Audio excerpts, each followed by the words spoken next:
Echo. Evening in the woods. It's late afternoon by the time Julian arrives to pick us up from the motel.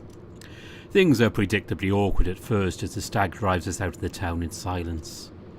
I'm just happy that I've managed to sit between him and TJ again, leaving the lynx to stare out his window as the desert landscape passes by. I watch Julian, his thumbs tap idly at the steering wheel before he suddenly sits up straight. "Oh, Chase, you left your camera in the truck bed yesterday. I forgot to tell you." He glances over at me and I nod. Yeah, probably should have remembered that." "Do you want me to pull over so you can grab it out? Well, I don't know how you feel about it sliding around back there while we're on the highway." I shrug. Should be fine. It's probably been through worse, considering it's a crap rental from the university." "Ah." Julian starts tapping away at the steering wheel again. "So, your friend seems okay. He'll need to rest for a few months to recover, but he didn't seem too worried about that." I snort. "Of course not."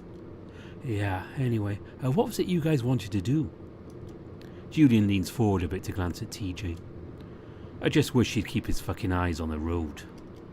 I nudge the lynx and he snaps his gaze from the window to look at us. "Huh? I was asking what you wanted to do tonight, TJ." "Oh, I'm not really sure. We could go see a movie, maybe." "Anything out there you wanted to see?" Not really. You know, I used to do this thing where I'd get a random ticket for a movie I'd never heard of before. I'd have no expectations, so usually I'd be pleasantly surprised." "Oh, that sounds kind of fun, as long as it's not R-rated." "Yeah, so the way I do, why don't we go to the family plex?" I cut Julian off, looking over at TJ. "The family plex?" "Yeah, you remember that place, right? We go there as kids for birthdays and stuff." "The old run-down arcade thing at the mall?" "Yeah." TJ seems to perk up a bit. "I haven't been there for like 10 years. That could be a lot of fun." "Well, if it's still open, I haven't been to that corner of the mall in a long time." "Oh, it is?" "Well, alright then. Should we go there?" There's a moment of silence before TJ shifts next to me. Yeah, let's do that." The family plex is basically as I remember it. Like TJ had said, a good decade had passed since we'd been here, or maybe more. The ugly stained carpet and sickly coloured walls still cover the place, a real relic of the 80s and 90s. Still, I'm happy to see TJ smile as we walk in, his adorably wide eyes scanning the place, as I'm sure he's hit with that same sense of nostalgia.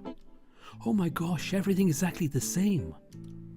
The look on Julian's face is slightly less enthusiastic. Even smells the same." "I kinda like it actually, reminds me of a movie theatre." "Same." "That's really just the popcorn and recycled air from the AC." I realise then what a fucking stick in the mud Julian is, but I ignore him, instead following TJ as we make our way to the machines. Luckily the place is mostly empty.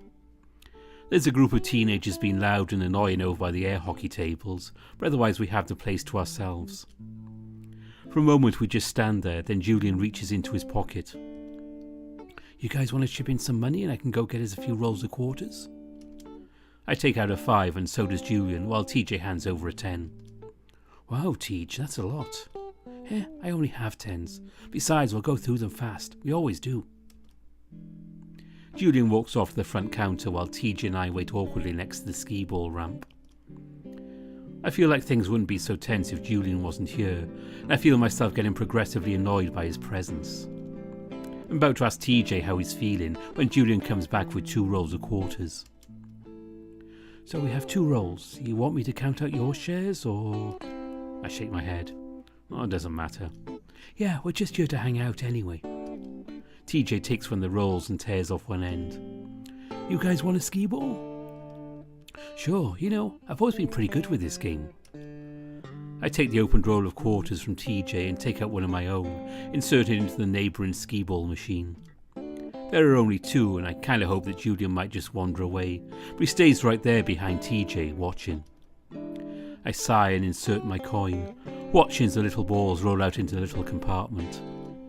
Meanwhile, TJ's having a terrible time, each one of his balls roll into the scoreless gutter. I roll my first ball and watch as it misses the 40 and rolls into the 10 gutter. "Oh, don't worry about it, Tej. Want me to show you how?" Julian moves next to me and I grit my teeth in annoyance, moving over a bit. The stag flicks the ball expertly down the ramp and it lands squarely in the 40. Wow, on your first try too. Honestly, I'm out of practice. I usually go for the hundreds in the corner. How do you do it? Well, Julian grabs a hold of TJ's wrist and I feel my fur starting to stand up on my neck and shoulders. It's all in the wrist. He moves TJ's arm forward before bending the lynx's wrist. Oh, I see. TJ tries again and this time gets the 10, but on his second try lands it in the 50. Nice. Julian holds up his paw and TJ slaps it loudly. The stag laughs then looks over at me. You alright, Chase? You've still got 4 balls. Without a word, I turn back to my machine and huck the balls down the ramp, each one landing in the gutter. Meanwhile, listen to Julian and TJ celebrate another 50. For the rest of the night, I follow TJ and Julian around, the stag showing the cat how best to play the games. All the while I stand next to them, dumping my quarters into games I don't even finish. I just want us to run out so we can leave. The drive back is quiet and tense. TJ and Julian asked me multiple times at the family plex if I was alright, till I finally told them I just had a headache. That stopped their questioning for the most part, and luckily that prompted TJ to propose we just go back to the motel. I tense up again when he offers Julian to spend the night there, but luckily the stag declines, wanting to go back home to his own bed. As we drive, I notice TJ nodding off, his head bumping the glass of his window. You can lean against me, Tej. TJ's ears flick, flushing a bit. Oh, really? I mean, I don't wanna... As an answer, I reach over the clasp side of TJ's face, where I force the lynx's head to lean sideways against my shoulder. TJ stiffens up, but then he relaxes, and 5 minutes later I can tell that he's fallen into a light sleep. Julian glances over at us occasionally, but doesn't say anything. I lean my cheek against the top of TJ's head. I realise how good it feels to sort of envelop him like this. Feels like I'm protecting him. All those bad, tense feelings from the arcade start to melt away. Pretty soon I start to drift off as well, the smooth drone of the highway lulling me to sleep. I open my eyes and see the back of a rusty white sedan pulled off on the side of the road. Julian's pulling off as well behind the car. The sun's already set, the sky a faded blue and purple. That's when I realise there's a large coyote standing next to the car, leaned over and looking at the front left wheel. She stands up when our headlights hit her and she shields her eyes against the light. Janice. Julian shuts his headlights off. Oh, looks like she's got a flat. TJ wakes up and I'm a bit disappointed to feel him shift off my shoulder. What's going on? Julian's already hopping out of the car, walking up to the now grinning Janice as she sets her paws on her hips. Well now, what are you doing out here, Julie? I can hear her loud, obnoxious voice even with the doors closed. Janice has a flat. Want to go back to sleep until Julian's helped her. TJ shakes his head, shifting himself to open the door and hop out. I sigh as he leaves, pushing myself across the seat to jump out as well. Chase and Tobias too? She turns a psychotic grin on us. Yeah, we were having a night out. Anyway, do you need any help? Well, you know, Julian, I actually do. I don't have my own jack. Been missing for the past 15 years. Julian smiles back warmly. Well, I've got one. Do you have a spare? Yep, in the back. Hope it's not flat too. Oh, I haven't had to use that thing in a while. Well, go ahead and pop the trunk and we'll see what we've got. I'll go get my jack. Julian jogs back to the truck while TJ and I stand behind Janice's car. Sadly, that's when the old coyote turns her attention on us. Well, how are you two doing this evening? Well, I'm doing well, thanks. I want to thank you again for doing all that yard work during your vacation. Oh, it seems I'm always out here needing help. Oh, it's no trouble at all, ma'am. I'm happy to let TJ do the talking, just wanting to get this all over with as soon as possible so that we can head back to the motel. I squint as Julian's headlights come back on and he hops out of his truck. I just want to give us a little more light. Janice pops the truck and lifts it up, revealing a cluttered mess inside. She brushes it all aside and lifts up the flap, revealing an old rusty spare tyre. She nudges at it, testing the air pressure before lifting it out. Well, it's a little deflated, but it should be enough to get me to Duke's house. I know he's got a few tyres I can probably use. If not, I'll just get him to drive out and buy me one. Julian kneels down next to Janice's car, setting up the jack. We stand there in silence for a bit, watching the stag as he works. Speaking of your vacation, it wasn't really a vacation for you, was it, Chase? My heart sinks a bit as the dumb Yoti turns her attention directly on me. I grunt politely in question, keeping my gaze on Julian to show Janice that I'm definitely not interested in what she has to say. Well, that grumpy lizard Flynn was telling me about it in the diner a few days back. Something about you wanting to document the spooky stuff in town. I try to think of a way to keep things uninteresting so she doesn't ask any more questions. Sort of. Mainly I just wanted to find some information on the murder that happened like 100 years ago. Couldn't find much out. Oh, Flynn made it sound more like one of those ghost documentaries I like to watch sometimes. I had a few stories for you. I keep my eyes firmly on Julian's paws as he starts to crank the jack. Then TJ nudges me. Hey, are there any rules against it being a ghost documentary? I sigh, though I try to keep it quiet for TJ's sake. Well, it's more of a news piece, so a ghost story wouldn't really work, I don't think. Actually, I've seen segments on the news about ghosts. I don't know if they're serious. When someone catches something on camera, sometimes they'll play it. I shrug. Well, even if that is the case, it probably won't get me a very good grade. Oh, it's better than no grade at all. TJ smiles encouragingly at me, and I can't help but smile back. He always has a way of cheering me up, no matter how bad of a mood I'm in. Well, that's the spirit. Besides, it could just be about the history of it, rather than making it seem real, even if it is real. I sigh again, though this time I don't try to cover it up. Janice either doesn't notice or doesn't care. So, would you like to hear them? Yeah, let me grab my notepad real quick. I walk over to Julian's truck, listening to Janice as she babbles excitedly to TJ about how scary it is. I try to unzip the bag, but the ledge of the truck bed is too tall, so I have to grab the whole fucking thing and trudge it back over to the car. I unzip the side pocket and pull out my notepad and pen. I stand up straight and look at Janice expectantly. The coyote sits on the ledge of the trunk, making the car shift. Julian pauses, eyes wide as I'm sure he thought the sedan was about to topple off the jack. Well, let's see. I can start with what my grandpa told me. Yeah, that works. Actually, that's great, because this happened right here in these very woods.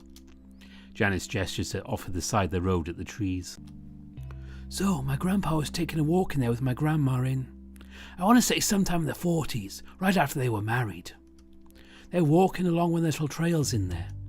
And as they were, they started hearing this strange sound in the trees, like something scuttling up and down the branches. They kept looking but couldn't see anything. TJ hugs himself and rubs his arms with his paws. Wow, that's creepy. Oh, that ain't the half of it, Tobias. The thing is, as they kept walking, those sounds followed them, and then... Janice lowers her voice, and despite my annoyance, I have to draw in a bit closer to hear her next words. They started to hear it talk. Hear what talk? TJ is fully drawn in by Janice's theatrics. I have to struggle not to roll my eyes. Well, whatever it was, it started talking down to them. Janice pauses and glances at me, and I make sure not to give her anything, staring glassy-eyed at my notepad. What did it say? Well, just strange things like, you're here, and I see you. Though my grandpa said he wasn't even sure it was talking to them, really. He said that when it started just laugh, that's when he and Grandma started running. Even then, it followed them. He said it sounded like it was rising in the air and landing from tree to tree, following them until they got out. At this point, TJ's just frowning. I have to force myself to jot down the stupid notes. Well, what was it? Janice shrugs. Dunno. Grandpa only told me the story once when he wouldn't go on a family walk in the forest. I asked him why, and he told me. I asked Grandma too, but she just pretended she couldn't hear me. Thing is, my grandpa's not a liar, that I can promise you. I scribble in a notepad, pretending to write this all down. Oh, he also said it sounded mechanical, kind of like it was coming through a machine or computer. It's weird because they didn't really have those back then. A moment of silence goes by as I wait for Janice to go on. When she doesn't, I look up. So, that's it? Oh yeah. Do you think they'd actually see something? I shrug. Anything else? Janice thinks. Well, there's this bear up the road named Brian. One time he told me a story about seeing some aliens around here, UFOs and such. This time I can't stop my eyes from rolling, but again Janice either doesn't see or ignores it. Said back when he was a teenager he saw a flying saucer as he's passing by the lake. I don't even bother to move my pen, but Janice just keeps going. You know, I was listening to this podcast a while back. You know those radio shows on the internet? Oh yeah, I love listening to those when I work out. Well, there's this paranormal one I listen to that really goes in depth on this kind of stuff. And you know, we've all heard the story about gold in a quartz deposit? Yep. Well, Janice lowers her voice, leaning in like she's discovered the best kept secret in the entire world. In the podcast they were going on about how places with lots of quartz ends up being more haunted. You know why? I don't say anything, so TJ chimes in. Why? Well, the quartz captures stuff from the past, like really emotional, angry stuff, and sometimes when things line up just right, they play it back. Only when they do, it's all twisted up and mixed with other stuff. Makes what you see really awful and horrible looking, but you know... Janice pauses again. What? I think there's more to it than that. I think there's something with a conscious mind behind it all here in Echo. I finally have to break in. Well, has anything happened to you specifically? You know, it's better to have something straight from the source rather than second hand. Janice finally goes quiet then, eyes flicking down to look at the ground. Julian, meanwhile, has pulled off the tyre and is fitting the spare in place. Well, maybe. I grip my teeth. What do you mean? Janice lets out a soft, mirthless chuckle. Well, let's just say I've seen things I promised not to tell anyone about, Chase.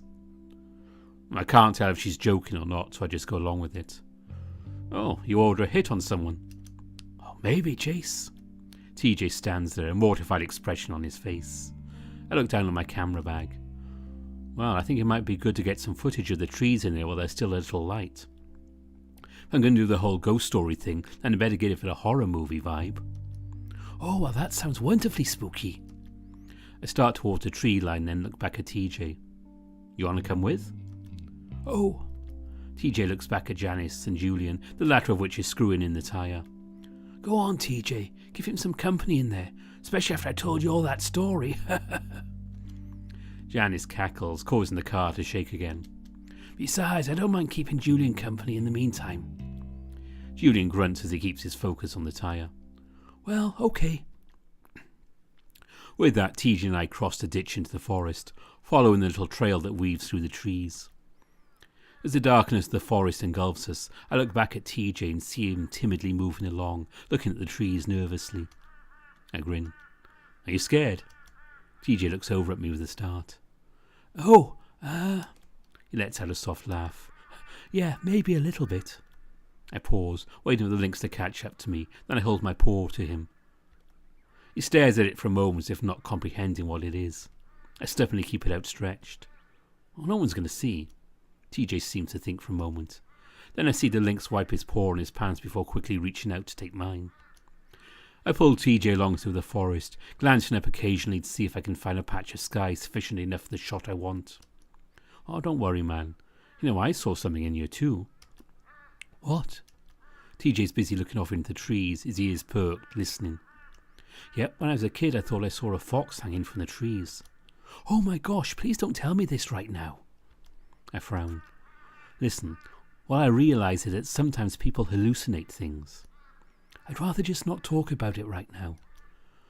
All I'm saying is the stories that Janice told us aren't real, and even if they are, those people hallucinated, that's it. Well, sure, that doesn't mean I won't still freak out if I do see something. I squeeze the lynx's paw in mine, shaking it around a little. Well, you got me if that happens. Heh. TJ squeezes back. There's a slight resistance in his grasp, though, as if he's trying to pull back from me while at the same time holding on to me. Chase, have you been feeling all right? Oh, I feel fine. I stop on the path, looking up a little patch of dusty sky above me, almost spherical and perfect for the shot I'm going to get. Because you seem a little bit off, especially when we're at the family plex.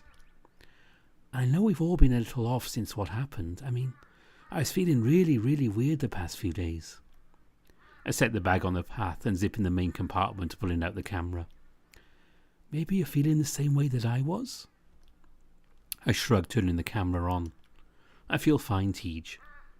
TJ suddenly places the paw on my arm, and that gives me pause. Chase, are you sure? He is looking me directly in the eye, his paw pads warming the fur and skin under them, chasing away the chill of the evening. It's his wide blue eyes that catch my attention, though. They're sincere, kind, and full of love. It's then that I realise what TJ's trying to tell me. After all this time we spent together over the week, getting to know each other better, talking about our future plans. It's only now that I realise. I stand up straight, facing the Lynx more directly, a soft smile on my lips. TJ looks up at me, eyes looking over my face as if searching for something. I lean in and kiss him. It lasts a moment. Our lips meet, mine on his for the first time. It's a moment of pure bliss, and I close my eyes to show the Lynx just how passionate I am about it. I feel his lips freeze up against mine, then suddenly they're gone. I open my eyes in time to see TJ stumbling backwards. One paw flies out to his mouth as the other stretches out behind himself, as if worried he's going to run into the trees. I guess I surprised him. I smile and follow the cat, reaching out my paws. You alright? As I reach him, he pushes my paws away. I frown. What? What was that? TJ's whispering, but it's a loud sort of whisper, almost deafening in the quiet forest. What do you mean? I kissed you. TJ, I love you. The look of pure shock and horror on TJ's face stuns me. What? What are you talking about? TJ, you're asking really dumb questions right now. You heard me. I feel myself getting a little irritated. I just bared my soul to him, and now he's acting like I just told him a terrible secret. But you mean like a friend? No, I mean like a boyfriend, a lover. I reach out again, but this time TJ twists away from me and then starts back up, back the way we came from. I follow him. What? How come? I can see his rapid breathing, his wide eyes like a cornered animal. I feel myself get angrier. What do you mean, how come? Do I need to explain it to you? TJ keeps backing up, and I see what looks like fear in his eyes. I don't understand it at all. He starts to turn around, but I grab his arm. Hey. You flirt with me all fucking week and you're asking me why? What the fuck are you talking about? Chase, let me go. He tries to pull away weakly, but I yank him forward so hard his teeth clack together in front of my face. He gasps.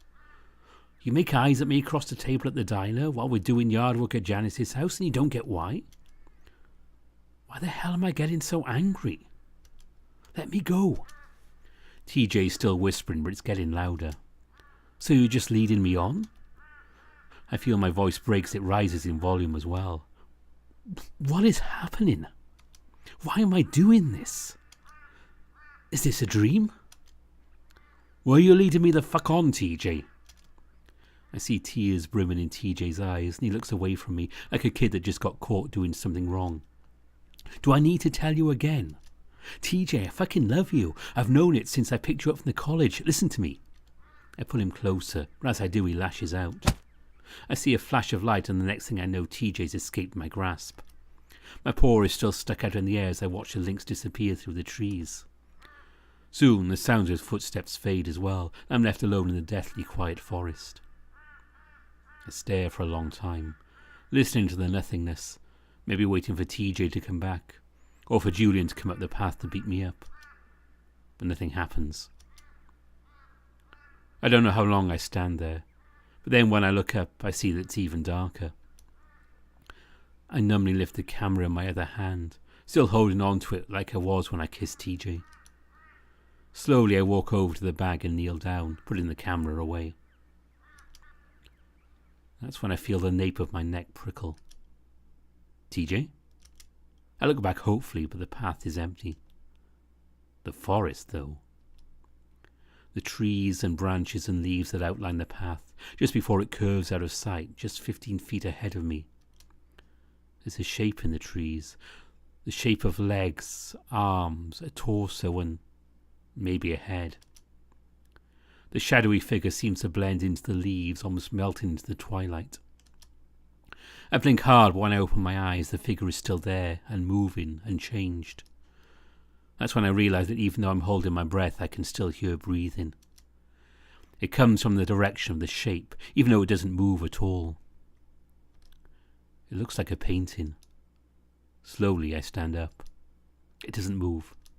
I start to walk forward, and that's finally when it changes. It starts to melt back into the trees, but the branches and leaves don't move. It moves through them. Then, as I reach a bend in the path, it fades into nothing. But the breathing continues. I look around finally and see that it's gotten dark to the point I can hardly make anything out. Everything that you see is twisted from what it once was. But what is it? It was something once, just like I was. But nothing here is obligated to make sense to you. But what does it want? What does anything here want? The only thing you know for sure is that it's evil.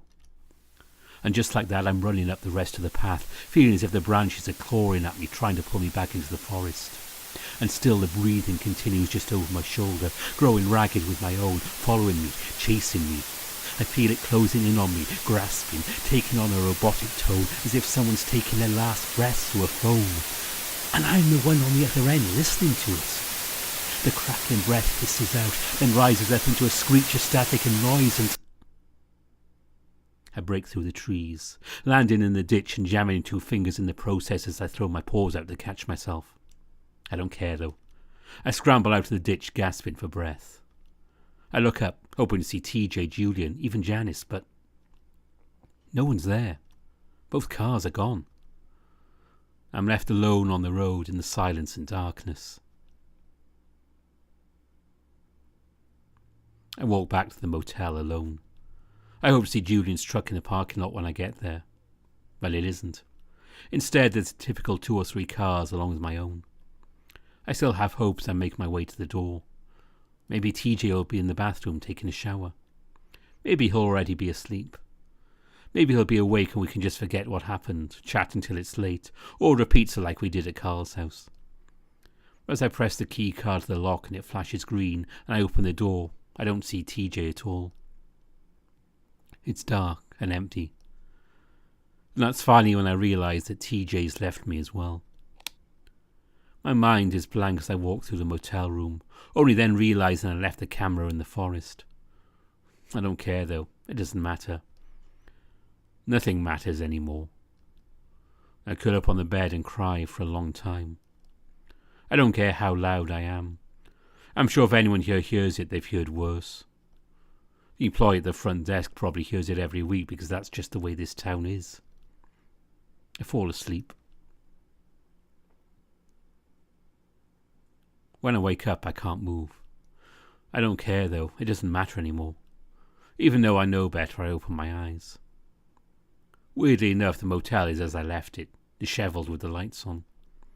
Nothing horrible at all, until I hear footsteps at the base of my bed. I brace myself for it, but I keep my eyes open. I don't know why. I guess it feels like I'm punishing myself for what I did to TJ.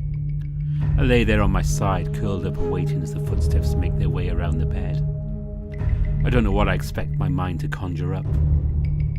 Maybe the demon in the forest, the evil electric creature that breathed into my ears. I ran from it, jumping from tree to tree behind me. What I didn't expect to see is a small, old kid fox in a button-up shirt and a tie. I watch as he sets a card down on a little table next to my bed. I get a moment to see a silver ring on his finger and the worn black claws. Then he picks up a bottle from the table that isn't there and takes a swig from it. Then he moves over the closet rod, clothes I don't recognise hanging from it. He's got a cord of some kind in his paws. He starts to tie it up on the rod while the other end gets tied around his neck. I know what he's doing and now I try to close my eyes, but something seems to hold them open. This is too real. The fox braces himself against the wall, and I see his face clearly. Kind, weary, hopeless. And then he sits.